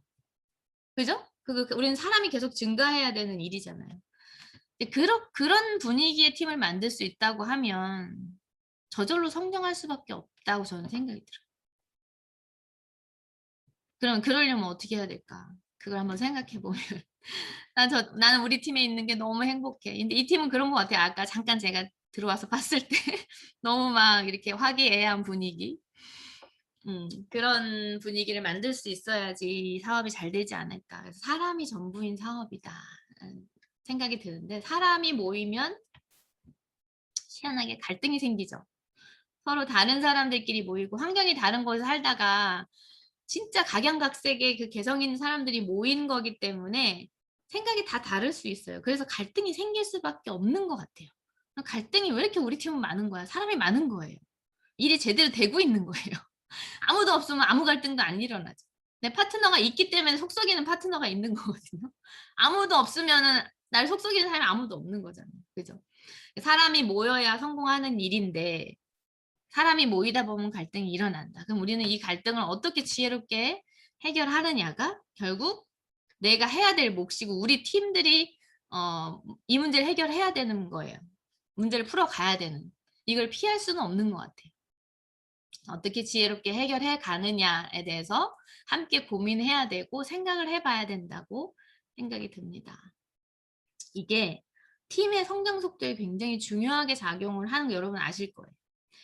이제 막 초기 사업자가 그 위에 스폰서가 파트너가 없다가 이제 초기 사업자가 딱 나오면 벌써 이제 조금 하다 보면 처음에 막 좋다 갈등을 막 일으키잖아요. 근데 둘이 딱 싸우면 그 일이 멈춰져요. 느끼시죠? 일이 멈춰져. 그러면 시간이 가는 거예요. 그렇게. 감정 싸움 하느라고 시간이 많이 보내지게 되죠. 그럼 그만큼 늦어지게 되는 거잖아요. 이런 것들을 어떻게 지혜롭게 빨리빨리 해결해 나가느냐도 되게 중요하게 우리 성장 속도에 중요한 영향을 미친다. 저는 4가지를 한번 말씀드려보고 싶어요. 당장 내 눈앞에 보이는 이익에 욕심을 부리지 말자. 이거는 이제 일을 해가면서 순간순간 욕심을 부리고 싶을 때가 있어요. 사람이다 보니까. 아주 초기 사업자고 생각해보면 내가 이제 막 가입을 하고 너무 이제 비전을 바꿔서 막 좌우에 막 소비자 구축하면서 재밌게 일을 해요. 소비자 구축을 하다 보면 이제 뭐예요? 나랑 같이 일할 사람이 필요하죠. 내 파트너가 나오길 간절히 바라면서 열심히 구축을 하는데 그 어느 쪽 한쪽에서 이게 동시에 양쪽에서 딱 나오면 얼마나 좋아요. 그죠? 근데 꼭 한쪽에서 나오잖아요. 한쪽에서 이제 사업자가 나오기 시작하면 그 분이 또 막 이렇게 좌우하면서 열심히 해나가는 사람이 있기 때문에 포인트 상황이 많이 바뀌죠. 내 한쪽이랑 있는 쪽이랑 없는 쪽이랑. 그랬을 때 이제 어떻게 행동하느냐가 굉장히 중요해지더라고요. 여러분 이게 6만 얼마 받으러 이 일을 시작한 게 아니죠. 6만 얼마를 자주 타기 위해서 일을 시작한 게 아니라 많은 돈을 벌어서 성공적인 삶을 살려고 하는 거잖아요. 근데 그 많은 돈을 결국은 벌려면 나와 함께 하는 사람들이 많아져야 되는데 함께 하고자 하는 사람이 한쪽에서 지금 나왔어. 그럼 이 사람이 여기 머물게 만들어야 되는 거죠. 그러니까 이 사람이 막 하니까 어떤 분들은 여기서 이제 막 갑자기 포인트가 많이 올라오니까 바로 내 작은 쪽으로 가가지고 내 수당을 열심히 맞춰먹고 있는 거예요. 그런 분들도 계시다는 거죠. 근데 결국은 그거를 알까요 모를까요 이 파트너가. 처음에 몰라도 나중에 가면 이 상황들을 다 알아요. 그렇게 되면 어떨 것 같아요 여러분. 이 파트너 입장이 내가 그 입장이라면 일하기 싫지 않겠어요? 그죠? 함께 성공하자고 이렇게 막 이렇게 해 놓고 같이 이렇게 해서 나왔는데 내가 밑에서 열심히 일해 주니까 자기 수당 맞추는 데만 막 집중하고 있는 모습을 내가 알게 됐을 때 약간 배신감도 느끼지 않을까요? 그리고 일하기 싫어지고. 자, 소실적을 보지 말라는 얘기가 아니에요. 그리고 파트너만 챙겨야 된다는 얘기도 아니고 이 파트너가 딱 나오면 이제 막 걸음 뛰어 가지고 뭔가 해 보려고 하는 그 파트너가 좀 안정적으로 잘 걸을 수 있게끔 돌보는 느낌을 줘야 된다는 거죠. 그러면서 내 소실적도 봐야 되지만 그래서 이분이 딱 처음에 나오면 이분이 조금 안착할 수 있을 때까지 좀 돌보는 그런 마음이 필요하다. 근데 이제 아싸 나왔어 그러고 바로 가신 분들도 계세요. 그러면 사람을 잃게 되는 경우가 생기죠. 우리는 이런 사람들이 많이 늘어나야 되는 거거든요. 자기 꿈을 갖고 막 열심히 움직이는 사람들이 늘어야 내가 무슨 일이 있어서 만약 일을 못 해도 그분들이 막 움직여 주는 걸로 연금이 만들어지는 거잖아요, 결국은. 그죠? 근데 그 사람이 한 명 나왔다고 제대로 자리 잡기도 전에 그냥 내 수당에 막 집중하게 되면 결국은 6만 얼마 받자고 사람을 잃는 경우가 생기더라는 거예요. 이거는 초기 사업자뿐만이 아니라 조금 더 나아가서 팀장님들도 마찬가지, 국장님들도 마찬가지. 그래서 우리가 임페리얼까지 저를 안 가봤지만 총장까지 올 때부터 이 리더분들이 진짜 스폰서가 내 성공을 위해서 노력하고 생각하고 배려하고 있구나를 느낄 수 있게 해주는 게 굉장히 중요한 것 같아요. 내 욕심을 차리는 것보다는. 근데 결국은 그게 사람을 얻는 거거든요. 내가 요만큼 돈을 들타더라도 이 사람을 얻는 것이 결국은 훨씬 더 큰 게 나한테 갖다 주는데 그거를 잠깐씩 우리가 착각할 때가 있더라고요. 그걸 좀 잘 생각해 보자. 당장 눈앞에 보이는 이익에 욕심부리다가 소탐대실하지 말자. 말씀드리고 싶고요. 책임지지 못할 약속을 하지 말자. 이제 이건 뭐냐면 한 줄 내가 책임져 줄 테니까 한 줄만 해. 이 얘기 굉장히 위험한 얘기거든요. 근데 제가 생각할 땐 그거 책임 못 져줄 것 같거든요. 뭐냐면 저희가 처음에 저희 라인이 그랬어요. 잘 몰라요. 다 아줌마들이었잖아요. 그러니까 딱 보니까 야 내가 한 줄 하면 너 한 줄만 하면 될 것 같아. 우리 각자 이렇게 한 줄 책임지고 가자. 이렇게 시작을 했어요. 처음에. 저는 그 말만 찰떡같이 믿고 일을 했단 말이에요. 근데 우리 스폰서님들 잘 모르고 그렇게 한 거예요. 다. 근데 제가 생각해도 그렇게 하면 될 것 같았거든요. 근데 결국 해보다 보니까 어떤 일이 벌어졌냐면 우리 스폰서님 이제 한쪽에 제가 있잖아요. 제 한쪽에 처음에 이제 이렇게 가다 제 좌측을 이제 스폰서님이 봐줬고 제 좌측을 스폰서님이 봐줬는데 그때 엄청 컸어요. 좌측이 제가 느끼기에 한 3-4배 컸던 것 같아요. 사람도 엄청 많이 달려있고 그래서 저는 그쪽을 신경을 아예 안 썼어요. 그러니까 제가 우측만 계속 보면서 사람을 이렇게 해갔는데 처음에 이제 더디 제가 능력이 없으니까 더디 가다 갑자기 어느 한 분이 나오면서 확 커진 거예요. 제 우측이 확 커지니까 어떻게 해요? 우리 스폰서님 입장에서는 제 쪽 전체가 제 우측이 커지든 좌측이 커지든 상관없이 전체가 그분의 한쪽이니까 커지는 거잖아요. 한쪽이 되게 대실적처럼 보여지는 거잖아요. 근데 보세요. 스폰서님들 여기 돈 벌러 오셨잖아요. 그죠? 나도 돈 벌러 왔고. 근데 그러면 여러분 이제 초기 사업자들 아까 그 잠깐 첫 번째 파트너 나왔을 때는 좀 상황이 다른 거예요. 이건 이제 전체 한참 일이 진행이 됐던 거고 한쪽이 점점 커져가고 있는 상황에서 커져가는 대실적을 계속 보고 있으라고 하면 안 되는 거잖아요. 소실적을 기준으로 돈을 주는 건데 그럼 우리 스폰서님도 돈 벌려면 소실적을 봐야 된단 말이에요. 근데 나랑 약속했잖아요. 이 대실적 내 좌측 봐주기로. 그러니까 계속 책임지고 봐줘야지 이렇게 얘기하면 돼요, 안 돼요? 약속은 처음에 했었지만 그런 상황이 안 되더라는 거예요. 제가 봐도 나 같아도 그렇게 할 거거든요. 저도 돈을 벌려면 소실적 기준을 주는데 이쪽 계속 큰데 그쪽만 내가 약속했다고 볼 수는 없더라. 저도 못하겠더라는 거죠. 근데 그걸 스폰서한테 시키면 안 되잖아요. 이런 상황들이 오더라. 이게 스폰서가 나빠서가 아니라 이런 상황들이 올 수 있는데 한 줄 책임지는 그가 약속해놓고 안 한다고 원망만 하고 있으면 누구만 손해예요. 나만 손해지 나만. 내 균형이 안 맞고 있는데 여기 빨리 모자르면 빨리 내가 가서 거기를 같이 할 생각을 해야지 현명한 거잖아. 그러니까 아예 처음부터 한 줄 내가 책임져 줄게 한 줄 너가 해라는 얘기를 우리 절대 하시면 안 돼요. 그래서 저는 이걸 제가 경험을 했기 때문에 아예 처음부터 2줄 보기. 그리고 시스템에 안착이 돼 있는 사람은 양쪽 봐주기예요. 저희는. 그 사람의 양쪽을 같이 봐준다. 근데 시스템에 합류가 안 되면 어쩔 수 없고 그분은 이제 한쪽을 알아서 해야 되는 거고.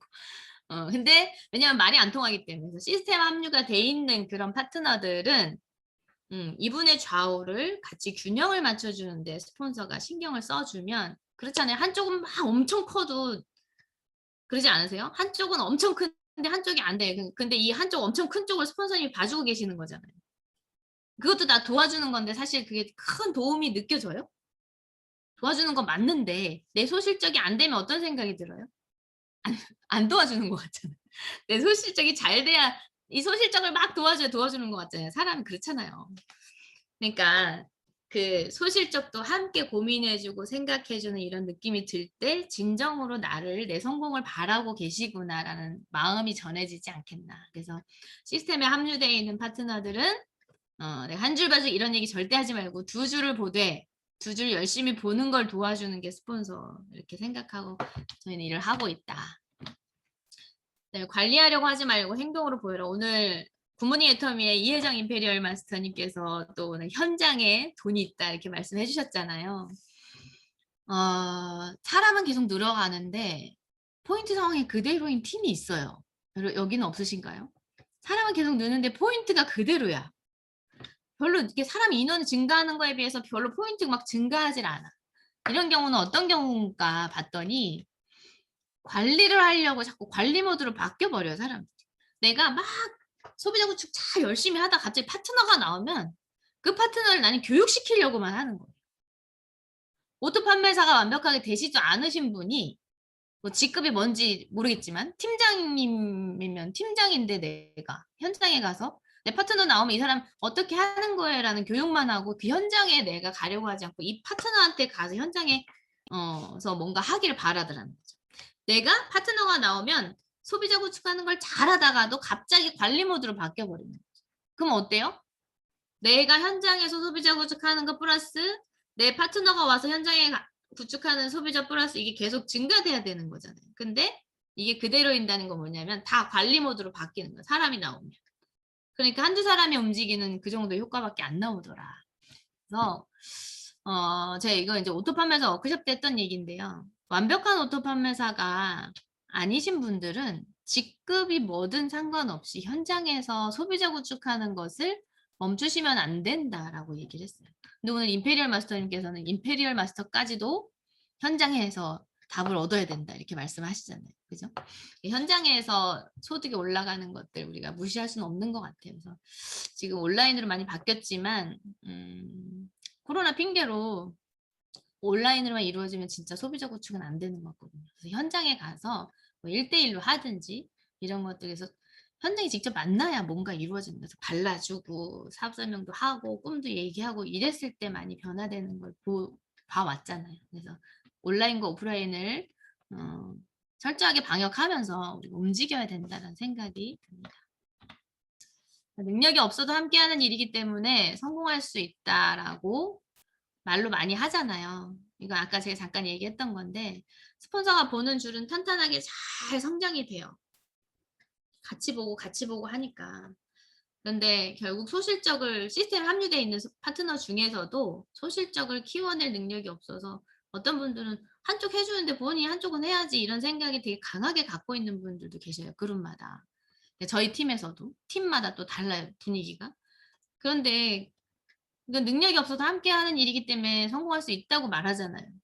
그러면 시스템에 합류되어 있는 사람은 그 소실적에서도 같이 서로 잘하고 장점들이 있잖아요. 이 사람이 지금 키워내지 못하면 리크루팅이 안 되는 사람일 수도 있는데 그 리크루팅마저도 네가 알아서 해 이렇게 하고 있는 분들도 있는데 리크루팅 잘하시는 분이 좀 가서 리크루팅 해주고 관리 또 잘하는 분이 관리하고 이렇게 해서 정말 능력이 없어도 각자의 잘하는 장점 한 가지씩을 보태서 함께하는 파트너들이 성공해 갈 수 있는 분위기로 만들어 가야 된다. 이게 되게 중요한 것 같아요.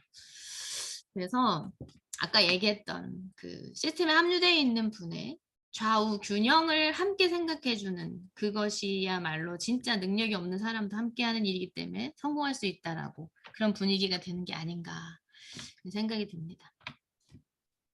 그다음에 직급 도전에 따라오지 못하면 배제되어지는 분위기를 조성하지 말자. 직급 도전에 따라오지 못할 수도 있죠. 근데 할 수 있는데 자꾸 도움을 더 받기 위해서 이렇게 튕기는 분들도 계셔요. 그리고 때로는 스폰서가 뭐 간다 그러면 계보도를 환히 뚫고 있어 가지고 '아 나 아니면 못 가겠네.' 이러면서 또 그런 분위기 말은 안 하시는데 참 무서운 게 육감이라는 게 있잖아요. 그런 게 느껴지신 분들도 분명히 있어요. 그런 거 말고 그분은 아마 그것 때문에 성장 못 하실 거예요. 그런 거 말고 정말 가고 싶은데 조직 상태가 아직 안 돼서 못 따라가는 팀도 있어요.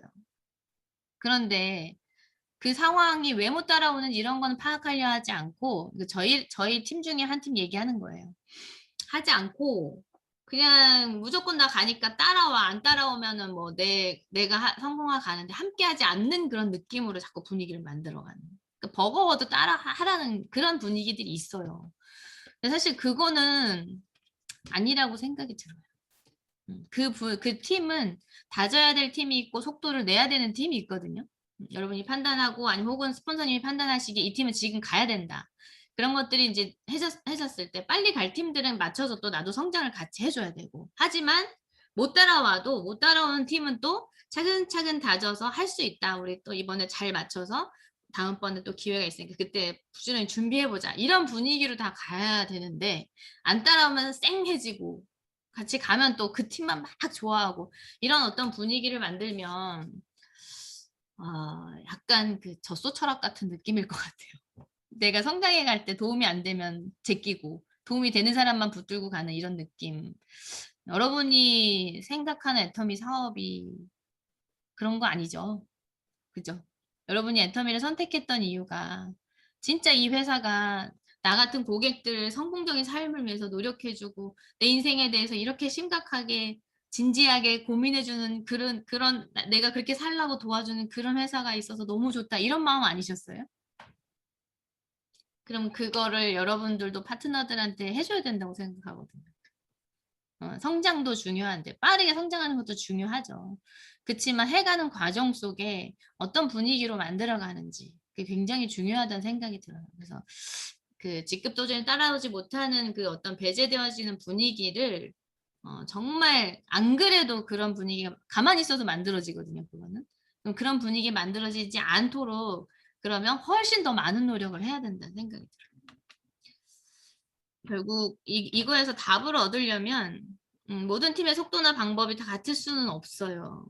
제가 이어달리기 예를 들었는데 저희 신랑이 예를 들어준 건데 아주 딱이다는 생각이 들어 가지고 뭐였냐면 여러분 이어달리기 해 보셨죠? 운동회 때. 바톤을 터치하는 구간이 있어요. 그죠? 막 돌다가 바톤을 터치하는 구간에 다음 주자가 중간쯤 서 있잖아요. 그런데 달려오는 주자가 지쳐 가지고 더 이상 못 뛰어올 것 같은 그런 힘 빠진 주자도 있죠. 그 주자는 어떻게 해 줘야 돼요 다음 주자가? 뒤로 가서 받아 줘야 돼요. 힘이 없으니까 내가 빨리 가서 그걸 받아서 남은 구간을 대신해 줘야 되거든요. 근데 막 이제 가속도가 붙어서 막 열심히 힘이 넘쳐나게 뛰어오고 있는 주자는 어떻게 해 줘야 돼? 내가 앞으로 가면서 그 가속도에 힘을 받아서 앞으로 가면서 받아야 되거든요. 이런 것처럼 모든 팀의 속도가 다 방법도 마찬가지. 같을 수가 없어요. 그러니까 그럼 목표를 어떻게 두면 좋겠냐. 모든 팀원들이 속도는 다 다를 수 있지만 상한선에 완주시키는 게 내 목표다. 이렇게 생각하면 더딘 사람들도 챙길 수 있을 거고 빠른 속도의 사람들에게 또 맞춰줄 수도 있지 않을까 하는 생각을 저는 해봤습니다. 어느 날 저희 파트너분들과 이제 대화 시간에 그런 일이 있었어요. 이제 뭐 다 직대 이렇게 다 앉아 있죠, 같이 스폰서님들하고. 근데 어떤 맨 이제 사업이 하신 지 얼마 안 되신 분이 막 그러시는 거야. 어떤 사업자분을 딱 꼬집으면서 "아 나 진짜 그 사람 때문에 미치겠어요." 막 이러면서 도대체 왜 그러는지 모르겠다고 막 와서 이렇게 얘기를 하시는 거예요. 그러니까 그 바로 직대 스폰서님이 그분을 가만히 이렇게 보시더니 씩 웃으시는 거예요. 그 의미가 뭐였냐면 "당신도 예전에 그랬거든." 그러시는 거예요. 근데 다 같이 막 웃었어요. 그랬는데 그 모습을 본 또 그 위에 직대 스폰서님도 가만히 보시더니 씩 웃고 계시는 거죠. 그분을 보고. 중간 리더를 보고. 무슨 의미일까요? "당신도 예전에 그랬어요." 이런 얘기죠. 이게 무슨 얘기하고 싶은 거냐면 우리는 다 같이 지금까지 살펴본 갈등 요인들을 일으키는 대상자가 내가 됐을 수 있어요. 그리고 지금도 그 행동을 하고 있을 수 있어요. 그런데 그 단계에 올라가지 않으면 잘 모르는 부분도 있거든요. 그죠? 그냥 얘기는 계속 듣는데 내가 거기까지 안 가봐 잘 모르겠어. 그래서 자꾸 갈등 요인을 일으키는 행동을 자꾸 할 수도 있다는 거죠. 근데 우린 다 같이 다 그런 과정들을 거쳐왔어요. 나는 지금 물론 내가 이 위치에 와 보니까 그게 씩 웃으면서 "아이고 자기도 그랬으면서." 이런 얘기를 할 수 있는 거거든요. 근데 본인도 예전에 그랬을 수 있고. 그러니까 누구나 갈등 요인들을 일으키는 부족한 사람들일 수 있다. 그걸 인정하면서 지금 그런 요인을 일으키고 있는 사람을 자꾸 지적하고 교육시켜 갖고 바꾸려고 애를 쓰고 막 안 하면 뭐라 하고 이런 분위기로 가면 감정이 상하게 되죠. 때가 필요한 게 있어요. 시간이 필요한 사람이 있고. 우리 그러잖아요. 애들이 속썩이면 "너 나중에 너 같은 똑같은 딸 한번 낳아 봐라." 이런 얘기 하시잖아요. 그런 것처럼 그런 거를 나중에 돼서 알게 되는 경우가 있다는 거죠. 고거를 좀 기다려 줄 수 있고 지금 모르니까 저렇게 행동한다. 그러고서 좀 품어 줄 수 있고 좀 다독이면서 타이르면서 이렇게 잘 감정이 상하지 않도록 상처받지 않도록 가다 보면 그래야 시스템 안에 있을 거 아니에요, 그분이. 그 박사님께서 옛날에 돼지 클럽을 유일하게 변화시킬 수 있는 방법은 우리가 막 지적하고 이런 게 아니라는 거예요. 어떻게 꼬시고 얼러서라도 이 시스템 안에서 계속 듣게 만드는 방법밖에 없다고 말씀하셨거든요. 이 시스템 안에 있어야 계속 들으면서 쪼끔씩 쪼금씩 변해가는 것 같아요. 네, 우리는 그 환경을 만들어주는 역할을 하는 게 스폰서라고 생각하고 내가 막 이렇게 지적해서 사람이 변할 수 있으면 얼마나 좋겠어요. 근데 여러분은 변하세요? 지적당하면? 저는 기분 나빠서 안 하게 되던데. 제가 스스로 깨쳐야 '아 내가 또 꼭 그걸 해 봐요. 실수를 해 봐.' 그러고서 '아 저기 스폰서님이 이래서 하지 말라 그랬구나.' 이렇게 또 깨닫는 게 그런 게 사람인 것 같아요. 다시는 그렇게 안 하죠, 내가 경험해 보면. 그렇게 좀 타이르면서 하시면 좋을 것 같다. 이런 생각이 들어요. 다 부족한 사람들이다. 그래서 이해하고 배려하고 황금률 있잖아요. 황금률 법칙. 내가 대우받고 싶은 대로 남을 대접하면 인간관계에서 최고일 것 같아요. 내가 대우받고 싶은 대로 사람들을 대우해 버리면. 그죠? 그게 가장 필요한 게 아닌가. 우리가 소통해 가고 일을 해 나가는데. 마지막으로 요것만 하고 이제 마칠게요. 되게 오랜 시간 들어 주셔서 감사한데. 어떤 분이 인제 생각을 읽는 기계를 개발을 해 가지고 이걸 식물에다 연결해 놓고 물을 줬어요, 이 식물한테. 그랬더니 이 식물이 감정 표현을 했대요. "아 행복하다." 이렇게. 근데 이 사람이 행동을 하지 않고 머릿속으로 생각만 했어요. 무슨 생각을 했냐면 '이 식물을 태우면 어떻게 될까?' 생각만 했는데 놀랍게도 이 식물이 감정 표현을 했다는 거예요. 무섭다. 무슨 얘기하는 거냐면 사람은 머릿속으로 생각하는 순간부터 힘을 갖게 된다. 가장 먼저 영향을 미치는 거는 내 자신이고 그다음에 내가 머릿속으로 생각만 했는데도 주변 사람들한테 그게 퍼져나간다는 거예요. 그럼 어떤 생각을 해야 될까요, 우리는? 긍정적인 생각을 해야 그래서 우리 일에서 초긍정, 긍정의 힘 뭐 이런 얘기 많이 하잖아요. 그게 근거 없는 얘기가 아니라는 거죠. 무슨 스폰서가 목표를 딱 던지면 우리 한번 해 봐요. 해 봐요. 뭐 죽이 되든 밥이 되든 해 보면 되지." 뭐 이런 분위기랑 그게 되겠어요? 코로나인데 이게 어떻게 살아갈 만해 이런 분위기랑은 같을까요? 여러분 이 환경 속에서도 지금 임페리얼도 나오고 단장님도 나오고 이렇잖아요. 그거는 뭐예요? 환경은 다 똑같은데 생각을 달리한 거잖아요. 어떤 팀은 진짜 코로나인데 무슨 직급 도전이라고 하는 팀도 분명히 있을 거예요. 그러면서 쪼그라들고 있는 팀도 있을 거란 말이에요. 그러니까 이거는 환경 탓이 아니라 내 생각을 어디에 두느냐에 따라서 상황은 바뀔 수 있다. 네, 여러분도 할 수 있다. 저는 리더스 클럽 때 제가 리더스에서 한참 머물렀다 그랬잖아요. 근데 뭔가를 해야 될 것 같은데 여기는 리더스 클럽 하위에 되게 많으시죠. 저 되게 그게 부러웠거든요. 막 내 사내에 몇 명이에요. 근데 저 2 명밖에 없어요 지금. 그래 가지고 그게 너무 죄스러워서 내가 뭔가를 해야 될 것 같은데 사실 두려웠어요. 도전을 하자고 얘기하기가. 그런데 그 고민을 하고 있던 어느 시점에 줌으로 컨퍼런스를 하는데 리더스 컨퍼런스 하실 때 그런 집계를 저한테 보여주셨어요. 신규로 도전하는 집계가 없는 거예요. 거의 유지는 하고 있는데 그러면서 경영진 분 한 분이 그런 얘기를 하셨어요. 여러분들이 지금 여러분들 어찌 보면 역대 연봉제 이상이니까 먹고 살만 하시잖아요. 근데 여러분 밑에 한 단계 두 단계만 내려가면서 다 굶고 있지. 여러분들이 목표를 세워야 된다. 여러분들이 목표를 던져야 파트너들도 목표가 생기고. 그 얘기를 하시는데 제가 거기서 답을 얻은 거예요. 아, 도전해야 되겠다. 그래서 제가 리더분들 다 모아놓고 제 계보들 쫙 그리고서 제 상태가 이렇지만 저는 도전을 하겠습니다. 저 코로나 총장 한번 돼보고 싶어요. 이렇게 던졌는데 너무 놀랐어요. 저는. 다 기다렸다는 듯이 분위기가 막 살아나는 거예요. 그 침체돼 있던 분위기들이. 이분들도 뭔가를 기다렸던 것 같아요. 그래서 계보도 보니까 저 상황에 나는 뭘 해야 되는구나. 나는 그러니까 제가 총장이 되려면 리더들은 이제 내 위치에 내가 유지를 해야 되고 도전을 해야 되고 막 이게 다 나오잖아요. 전체 계보들을 그리니까. 그렇게 해서 해가는데 되게 뭐 유지해 나가고 또 도전까지 가기까지 쉬운 일은 아니었고 여러 가지 일들이 많이 있었지만 그래도 파트너분들도 해야겠다는 생각. 저도 이 망설이다가도 파트너분들이 힘을 주셨어요. 꼭 해야 된다 이번에. 우리 해내자. 그다음에 뭐 아까 그 뭐 죽이 되든 밥이 되든 뭐 죽을 힘을 다해서 하면 못하겠어요. 이런 말 한마디가 굉장히 큰 힘을 줬어요. 저한테. 막 힘들어하는 모습을 보면 파트너분들 내가 괜히 한다 그래갖고 힘들게 하는 거 아닌가 이런 생각이 들거든요. 그런데 그 누군가의 한마디가 또 용기를 내게 만들고 우리 센터에 로얄 리더스 클럽 한 명 있어야 된다 막 이러면서 로얄 마스터 한 명 있어야 된다고 리더분들이 막 이렇게 외쳐주고 이번에 우리 꼭 해서 코로나지만 그럼에도 불구하고 우리 해냈다는 얘기를 하자 막 이런 분위기를 만들어주셨어요. 중간 리더분들이. 그래서 그 힘으로 제가 도전해서 성공할 수 있었고 그러면서 이제 그 다음에 저희 팀의 분위기들이 굉장히 많이 좋아지고 또 그 힘 받아서 또 이제 리더분들이 또 자기 목표를 잡아가고 이런 일들이 있었던 것 같아요. 여러분 생각을 바꾸세요. 코로나 따윈 물러가라. 코로나가 우리를 막아도 우리는 이겨내고 뭐든지 할 수 있다. 이런 분위기 생각을 하면 진짜 그렇게 되어지는 것 같아요. 할 수 있다 생각을 꼭 하시고 여러분이 마음속에 품고 있는 그 꿈을 가슴에 품고 감히 실패할 용기를 좀 가져보셨으면 좋겠어요. 아무것도 실패할까 봐 두려워서 아무것도 안 하면 진짜 100% 실패잖아요.